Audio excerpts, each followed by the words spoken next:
अगर मैं आपसे कहूं कि दुनिया में एक ऐसी फौज तैयार बैठी है जो समुंदरों का सारा पानी पी जाएगी, जो इंसानों को नहीं बल्कि पूरी इंसानियत को खा जाएगी।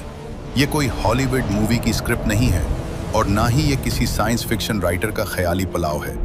ये 1400 साल पहले रेगिस्तान अरब में बताई गई वो खौफनाक हकीकत है जो किसी भी दिन आपके न्यूज़ चैनल्स की सबसे बड़ी ब्रेकिंग न्यूज़ बन सकती है।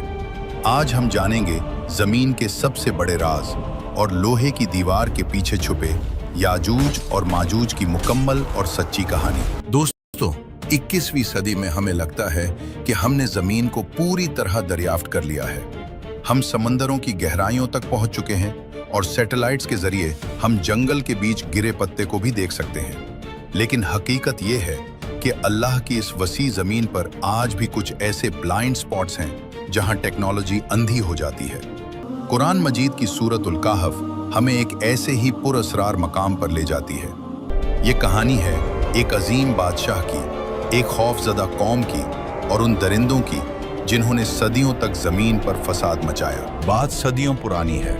ज़मीन पर एक ऐसे शख्स का राज था जिसे अल्लाह ने बेइंतहा वसाइल और बेमिसाल हिकमत से माला माल किया था। कुरान उन्हें जुल्करनैन के नाम से पुकारता है। वो सिर्फ तख्त पर बैठने वाले हुक्मरान नहीं थे बल्कि एक अजीम मुसाफिर भी थे। अल्लाह ने कुरान में फरमाया, हमने उसे हर चीज़ का सामान दिया था। जुल्करनैन का मिशन ज़मीन पर अदल कायम करना था। उन्होंने मशरिक़ और मगरिब के अजीम सफ़र किए, लेकिन उनका तीसरा सफ़र वो सफ़र था जिसने इंसानियत की किस्मत को हमेशा के लिए बदल कर रख दिया। अपने अजीम लश्कर के साथ मुश्किल और अनजान रास्तों को पार करते हुए जुल्करनैन एक ऐसी जगह पहुंचे जो आम दुनिया से कटी हुई थी। कुरान उस जगह को बैन सद्दीन, दो पहाड़ों रुकावटों के दरमियान कहता है। यहाँ कुदरत ने दो अजीमुशान पहाड़ खड़े कर रखे थे जिनके बीच में एक तंग सा रास्ता था। ये जगह वीरानी और खौफ का मंजर पेश कर रही थी। यहाँ जुल्करनैन की मुलाकात एक ऐसी कौम से हुई जो शदीद दहशत में थी। उनके चेहरे गिर्द व गुबार से उठे हुए थे और आंखों में मौत का साया था। कुरान कहता है वो लोग बात समझने से कासिर थे, लेकिन खौफ की कोई ज़बान नहीं होती। उनकी थरथराहट और उनके इशारे चीख चीख कर कह रहे थे कि वो किसी बड़ी मुसीबत में हैं। जब जुल्करनैन के तर्जुमानों ने बड़ी मुश्किल से उनसे राब्ता किया तो पता चला कि ये लोग किसी आम दुश्मन से नहीं बल्कि एक ऐसी मखलूक से डर रहे हैं जो इंसानियत के दुश्मन है। उन्होंने कांपते हुए हाथों से उन दो पहाड़ों के दरमियान उस खुले रास्ते की तरफ इशारा किया और फरियाद की, ए जुल्करनैन, उन दो पहाड़ों के इस पार याजूज और माजूज रहते हैं। याजूज और माजूज जो हजरत नूह के बेटे याफिस की औलाद में से हैं, अपनी ताकत और वहशत में बेमिसाल थे। वो इंसानी शक्ल में होने के बावजूद दरिंदे थे। इस कौम ने बताया, वो ज़मीन पर फसाद फैला रहे हैं। वो हमारी बस्तियों में घुस आते हैं, हमारी फसलें तबाह करते हैं, हमारे जानवर खा जाते हैं और बेपनाह खून बहाते हैं। इस कौम ने जब जुल्करनैन की शान और शौकत देखी तो उन्हें उम्मीद की किरण नजर आई। वो लोग भागे और अपना जमा किया हुआ माल ले आए। उन्होंने कहा, क्या हम आपको माल और दौलत दें? क्या हम आपको खराज दें? हम अपनी सारी दौलत आपके कदमों में रख देंगे। बस शर्त यह है कि आप हमारे और उनके दरमियान एक ऐसी दीवार बना दें कि वो कभी वापस ना आ सकें। जुल्करनैन ने इस सोने के ढेर को देखा। किसी भी आम बादशाह के लिए ये मुंह मांगी कीमत होती, लेकिन जुल्करनैन ने इनकार में सर हिला दिया। उन्होंने एक ऐसा जवाब दिया जो कुरान ने महफूज कर लिया। जो ताकत और माल मेरे रब ने मुझे दिया है वो तुम्हारे माल से बेहतर है। मुझे तुम्हारी दौलत नहीं चाहिए। फिर उन्होंने लोगों की तरफ देखा जिनकी आंखों में अभी भी डर था और कहा, मेरी अपनी कुव्वते बाजू से मदद करो। मैं तुम्हारे और उनके दरमियान एक ऐसी मजबूत दीवार बना दूंगा जो कयामत तक कायम रहेगी। जुल्करनैन जानते थे कि पत्थर की दीवार याजूज माजूज को नहीं रोक पाएगी। वो ताकतवर हैं, वो पत्थरों को तोड़ देंगे या उनमें सुराख कर लेंगे। उन्हें एक ऐसा मटेरियल चाहिए था जो नाकाबिले शिकस्त हो। जुल्करनैन ने हुक्म दिया, लाओ मेरे पास लोहे के बड़े बड़े टुकड़े। हजारों मजदूरों ने दिन रात मेहनत की।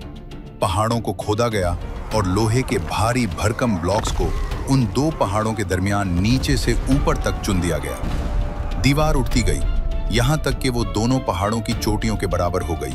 लेकिन अभी लोहे के ब्लॉक्स के दरमियान गैप्स थे। जुल्करनैन ने कहा, इस लोहे को आग से दहकाओ। पहाड़ों के दरमियान बड़ी बड़ी भट्टियां जलाई गईं। हजारों लोगों ने धोंकनियों से हवा दी। आग का ऐसा मंजर था कि लोहा सुर्ख अंगारा बन गया।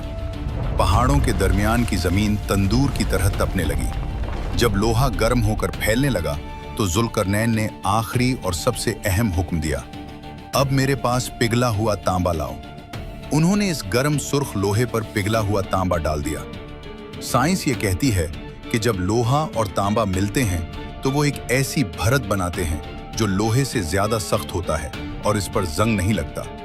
तांबे ने लोहे के ब्लॉक्स के दरमियान सारे सुराख भर दिए। जब वो दीवार ठंडी हुई तो वो कोई मामूली दीवार नहीं थी।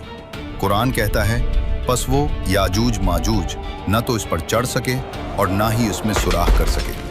वो दीवार शीशे की तरह चिकनी थी और फौलाद से ज्यादा सख्त। उस दिन वो दरवाजा हमेशा के लिए बंद हो गया। जुल्करनैन ने इस दीवार को देखकर गुरूर नहीं किया। उन्होंने आसमान की तरफ देखा और कहा, ये मेरे रब की तरफ से एक रहमत है। लेकिन फिर उन्होंने एक ऐसी बात कही जो आज तक फजा में गूंज रही है। लेकिन जब मेरे रब का वादा आएगा तो वो उसे रेजा रेजा कर देगा। और मेरे रब का वादा सच्चा है। दीवार बन गई, जुल्करनैन चले गए, वो कौम महफूज हो गई। लेकिन सवाल ये है, क्या वो हमेशा के लिए कैद हो गए? दीवार के उस पार क्या हो रहा है? क्या वो सो गए हैं? हदीस बताती है कि नहीं। हमें लगता है कि जुल्करनैन ने दीवार बना दी और किस्सा खत्म हो गया। हम अपने घरों में चैन की नींद सोते हैं, लेकिन हकीकत यह है कि पिछले हजारों सालों से इस दीवार के पीछे एक जंग जारी है। एक ऐसी जंग जिसके बारे में दुनिया बेखबर है। प्यारे नबी सल्लल्लाहु अलैहि वसल्लम ने फरमाया कि याजूज और माजूज सोए हुए नहीं हैं, वो हर रोज जागते हैं। उनका मकसद सिर्फ एक है, इस दीवार को गिराना। जरा तसव्वुर करें वो मंजर, हजारों लाखों की तादाद में ये खौफनाक मखलूक अपने नौकीले पंजों और औजारों से इस लोहे की दीवार को खिंच रही है। चिंगारियां उड़ती हैं, लोहे पर खिंचने की आवाजें गूंजती हैं। वो सुबह से शाम तक पूरी ताकत से दीवार को तोड़ने में लगे रहते हैं। मेहनत करते करते शाम तक वो इस पॉइंट पर पहुंच जाते हैं कि उन्हें दीवार के पार से सूरज की हल्की सी किरण या रोशनी नजर आने लगती है। वो आजादी के बिल्कुल करीब होते हैं। दीवार बस टूटने ही वाली होती है। तब उनका सरदार कहता है, रुक जाओ, बहुत काम हो गया। बाकी जो बचा है वो कल सुबह आकर तोड़ेंगे और निकल जाएंगे। लेकिन वो सदियों से एक ही गलती करते आ रहे हैं। वो इंशाअल्लाह, अगर अल्लाह ने चाहा, कहना भूल जाते हैं। जब वो रात को सो जाते हैं तो अल्लाह की कुदरत हरकत में आती है। रातों रात वो टूटी हुई दीवार वापस जड़ जाती है। सुबह जब वो उठते हैं तो हैरान रह जाते हैं। दीवार पहले से भी ज्यादा मजबूत और सख्त हो चुकी होती है। सदियों से यही खेल चल रहा है, रोज खोदना, रोज इंशाअल्लाह भूलना और रोज अल्लाह का इस दीवार को वापस जोड़ देना। ये अल्लाह का निजाम है कि जब तक वक्त नहीं आएगा ये सैलाब रुका रहेगा। लेकिन दोस्तों, हर कैद की एक मुकर्ररा मुद्दत होती है। कोई जंजीर हमेशा कायम नहीं रहती। एक दिन आएगा जब दज्जाल का फितना खत्म हो चुका होगा, जमीन पर हजरत ईसा अलैहिस्सलाम का राज होगा, दुनिया अमन महसूस कर रही होगी। इसी शाम याजूज माजूज दीवार खोदेंगे, हमेशा की तरह रोशनी नजर आएगी। लेकिन उस दिन अल्लाह उनकी जबान पर एक लफ्ज जारी कर देगा। उनका सरदार कहेगा, चलो बाकी कल तोड़ेंगे इंशाअल्लाह। ये पहली बार होगा कि वो इंशाअल्लाह कहेंगे।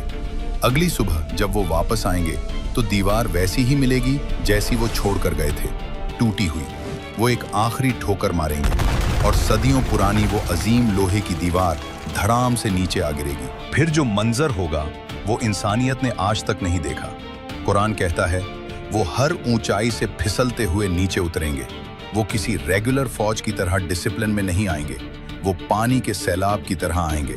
उनकी रफ्तार इतनी तेज होगी कि कोई घोड़ा या गाड़ी उनसे बच नहीं पाएगी। सही मुस्लिम की रिवायत है कि उनका पहला बड़ा गिरोह बहरा तबरिया के पास से गुजरेगा। ये शाम और फलस्तीन के दरमियान एक बहुत बड़ी झील है। पहला ग्रुप रुकेगा और झील का पानी पीना शुरू करेगा। हजारों, लाखों पीते जाएंगे। जब उनका आखिरी ग्रुप वहां पहुंचेगा तो झील सूख चुकी होगी, जमीन फट चुकी होगी। वो हैरानी से कहेंगे, लगता है कभी यहाँ पानी हुआ करता था। वो आगे बढ़ेंगे। जो शख्स उनके रास्ते में आएगा मारा जाएगा। न औरत बचेगी, न बच्चा, न जानवर। वो जमीन को साफ करते चले जाएंगे। लोग अपनी जान बचाने के लिए अपने घरों और किलों में कैद हो जाएंगे। हत्ता कि हजरत ईसा अलैहिस्सलाम भी अल्लाह के हुक्म से मुसलमानों को लेकर कोहे तौर पर पनाह लेंगे। पूरी दुनिया याजूज माजूज के कब्जे में होगी। जमीन पर हुकूमत करने के बाद उनका तकब्बुर आसमान को छूने लगेगा। वो कहेंगे, हमने जमीन वालों को खत्म कर दिया, आओ अब आसमान वालों को कत्ल करें। वो अपने तीर और नेज़े आसमान की तरफ फेंकेंगे। अल्लाह उन्हें ढील देगा। उनके तीर खून में लिपटे हुए वापस आएंगे। वो खुश होंगे और जश्न मनाएंगे कि हमने आसमान वालों को कत्ल कर दिया है।